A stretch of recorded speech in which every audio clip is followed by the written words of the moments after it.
This podcast is powered by the pros at Paschal Air Plumbing and Electric. Arkansas owned, Arkansas operated. GoPaschal.com. AP Stidham, AP and Kelly, as we see at syndicated radio. Coach, you're trying to move the program forward this year. What are some things you need to do, let's say offensively, defensively, special teams, to get those W's in the conference? We got to play better football. Let's start there. I think we've made a lot of changes internally, starting with, the change in strength coach, which has better positioned us to take some ground physically, and to look like the rest of our league. That's really exciting. Our players draw confidence from that too. And so they can sense a difference, and there's a different synergy in our building because of the work they're putting in and the results they're seeing that way. As far as, what we need to do, offense, defense, special teams, I think we performed in our special teams unit at a high level, that we've positioned ourselves well in that way. Offensively and defensively, it's about playing more complementary. And offensively, we had a run of turnovers in the middle of our season in a 3-game stretch, starting with UNLV. We turned the ball over 10 times. 4 of those went back for touchdowns.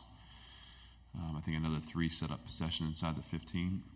And so that's not going to be a formula for us to be successful. So offensively protecting the ball, establishing a run game. Again, we went from 19th in the country in 2022 to 97th, I think, in 23 in time of possession. That's not a recipe for success. So reclaiming that ground in the run game,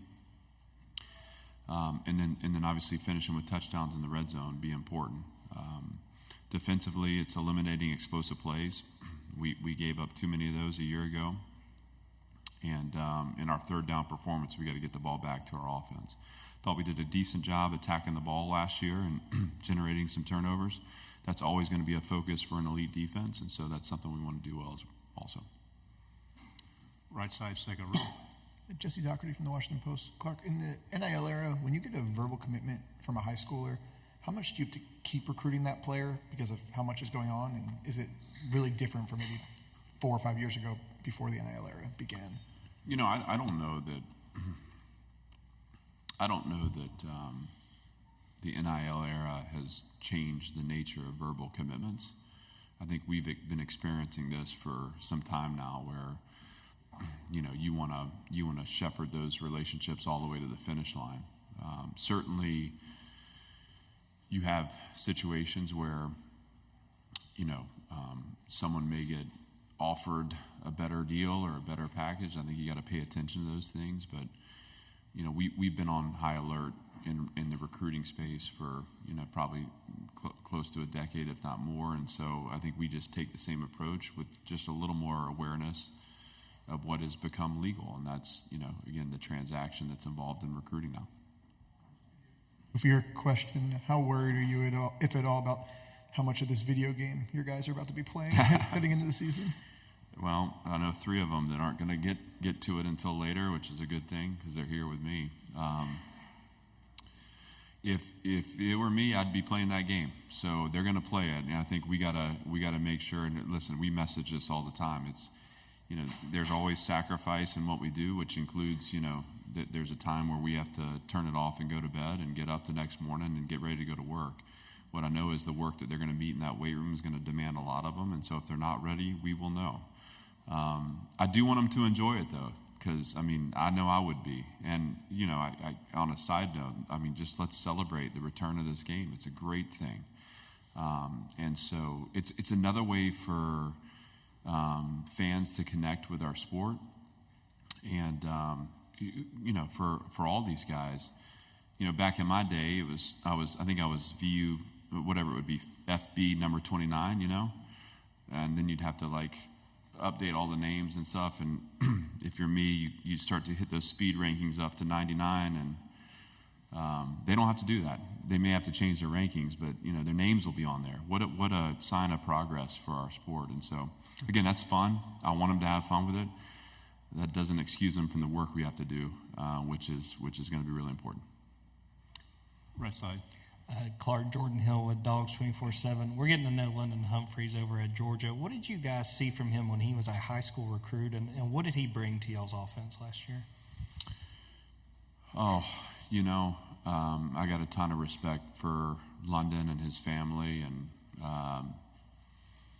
I super excited for him, and he's a great person, and he's got a great future ahead of him. We saw those things in the early stages of a high school player that has been a track athlete and a track star who's learning how to play the game. I felt like he developed well for us through the fall and had success, and had enough success that he chose to go somewhere else. But, we wish him well, but that's as far as I'll comment on that. Thanks. Left side on the aisle, please. Tyler Shaw with KBTX in College Station. Clark, the past couple seasons, you've gone in saying that your goal was to get to competing for championships. Do you feel like that is still attainable? And how critical do you feel like this year is for the future of Vanderbilt? I think I'm misunderstood a lot because I don't think it's always contextualized in the way that I see it. This is a journey, and everything that we experience, I believe, is meant for us. And that doesn't mean that, there aren't days where you feel a million miles away from the finish line. That's life, and that's building anything. And I think everyone relates to that, and everyone experiences that. The point for me is that our North Star, our aiming point is winning. It's sustaining winning, and it's competing for championships. So that everything we meet now only defines us as we are and not as we will be, will actually be defined by the choices we make through our experience. And so for me, for example, last year was frustrating and disappointing and painful, but it's not an indictment of what our program's capable of. It's a picture of where we are, and success is a lag effect. So what's important is we take that knowledge and we redirect it in decisions that move us forward towards our goal. And again, the goal is to win. Left side, third row. Michael Cobble, WBRZ TV in Baton Rouge. Who's a player on offense and one on defense that we're not talking about but should be? Well, I don't answer these questions well because I would end up talking about 20 guys. I think we have a group of guys that are working really hard to improve our program, and I think with the addition of the transfers, you've added competition, and with competition, as the saying goes, iron sharpens iron. So you're seeing players that are returning that maybe haven't yet had the careers that they set out to have. You see them now fighting for what they want, and this progress for each individual in the program is going to lead to a lot of guys, I think, having years that maybe we didn't anticipate, but that are going to be fun to experience and watch and to celebrate alongside them. There's two ways to improve the players on the field. One is you develop, the other is you acquire, and we've done both. And so I'm excited to give room for the guys that return that maybe haven't had that impact yet to have a breakout season. And I'm excited for the guys that we added that wanted to come and be a part of our build and be a part of our program and compete in the SEC, to take that stage and to optimize it and to have fun, playing football at the highest possible level. Front row, on the left. Coach, what attracted you to Nate Johnson, and what are his chances this season to contribute heavily? Well, Nate is a quarterback that has tons of physical gifts. He's got documented speed. I may mess this up, but I think he ran like a 10-300 meter. If I'm wrong, I'm wrong, but I believe it's that. He is he's smart. He's got arm talent, and I've seen him perform in big stages at a high level. All those things are appealing. He'll compete for the starting job just like the rest of the guys will. And what I need from him is to continue to grow and continue to get better. But it's been fun to watch him out there. It's been fun to watch him find progress and find his footing in the system. And obviously, I expect he and Diego to go at it, and Blaze and Drew Dickey and the freshmen we've added. It'll be a fun competition, but I want to put a lot of pressure on Tim to put the best 11 on the field and to maximize the product we put out there. And I know Tim's excited to have all these guys as available options for him to field a great offense. On the aisle, on the right. Hey, Coach, Bruce Marshall at WHBQ Memphis. I want to go back to Coach Kill for a second because I've been a big fan of his for years too. But I swore after last season he was retired for good, and then it seemed like he was. And then I hear that he, lined up with you, and I thought, wow, what a hire. I mean, how did you have to convince him out of being retired, or how did that all come about? Well, I have a ton of respect for Jerry also, and I think as a young coach, I followed his career, and I kind of aspired to do some of the things that he's done, to build programs in places where it's been challenging. And I've gotten to know him a little bit in passing, but always paid attention to what he was doing. When I interviewed Tim Beck and made the decision to hire him as offensive coordinator, I knew it was a possibility that Coach Kill was going to retire from being a head coach. And obviously, like any competitor, and any good recruiter, I wanted to position myself to sell Nashville. And it just so happens he's got a granddaughter that lives nearby, which is a great in. And he's a good family man, and he wanted to be able to spend time around his granddaughter. And I think also Coach Kill and I connect in so many ways. Philosophically, in our approach, I like to give him a hard time because he's a little bit older than me, but there's just, I think, a mutual respect. And also, I come at him with the approach of, like, I need you to come help me. I need to lean on your experience, and I want you to, I believe in so much of what we're doing, but to have someone who has that level of success and experience, it builds confidence in all of us. And so he and I have formed a special relationship, and I feel privileged to have him as a part of our staff. I lean on him every day. He makes me better, and he makes us better. And, I'm excited to go at this thing with him. Any other questions? We have a couple minutes. Is the city of Nashville a strong recruiting tool for you? And then does it also present concerns that it offers so much when you have men that age? It is an excellent place to recruit to. It's a and again we're an exception in a lot of ways with respect to there's so many college towns, but we are one of the fastest growing cities in the world, and a place where you can train in the summer but also intern at a Fortune 500 company and not miss any days. So I think that's a great advantage. There's also in the NIL era so many resources that surround us that can support our efforts. As far as the distractions that exist, as we were talking earlier about the game, those distractions are everywhere. And so we recruit to the city in all the ways that'll support a great experience. We don't recruit to Broadway, and I'm not interested in having guys down on the honky tonk. But I'll also say to you that one of the great traps of becoming a pro is you get this influx of resources in a city with a lot of attention. And so we can learn now in Nashville how to build discipline around your process and how to not get distracted.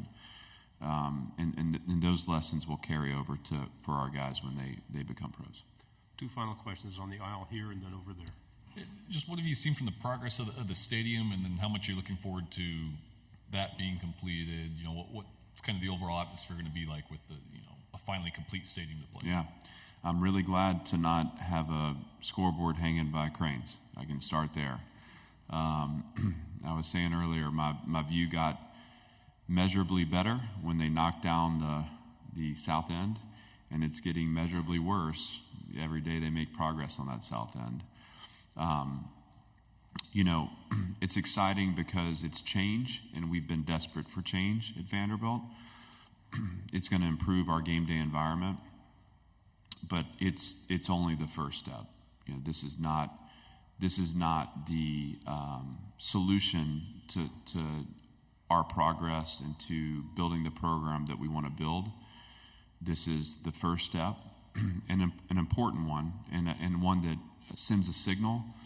But for me and from my position, we can't stop here or feel like it's enough. We got to keep pushing.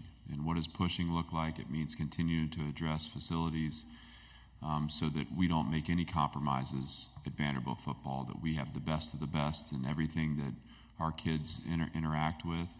It means continuing to push for the resources we need to field the best possible team that we can field. Why? Because football is important at Vanderbilt, and we're here to win. And so I'll look forward to having the north end open this fall. That'll be really neat. I'll look forward to the south end opening for next season. And I'll look forward to all the things that come after this as we continue to build this program that signal the advancement and signal the desire to compete at the highest possible level. Final question. Hey, Coach Bruce from Memphis again. Real quick, just piggybacking on his stadium question, and just curious for me, that's an incredibly valuable piece of real estate that stadium sits on, with all that's going on in Nashville around there. Was there ever any discussion about doing what Pittsburgh did, moving into Heinz Field like they did with the Steelers? You have an NFL stadium in town.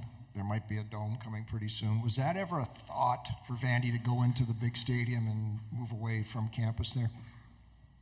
I can't speak to those discussions in the past just because I wasn't around. And none of those conversations have taken place since I've been at Vanderbilt. What I will tell you is I would be, I'd be vehemently opposed to that, because to me there's something about playing on campus that is sacred to college football. And the fact that our stadium's right across the street from our facility is a really neat thing. And so I'm glad that we have our home there. I'm excited for that home to get dressed up. I think we all are. It's long overdue. And now I'm interested in where we continue to make those changes to continue to support this program to compete and win at the highest level.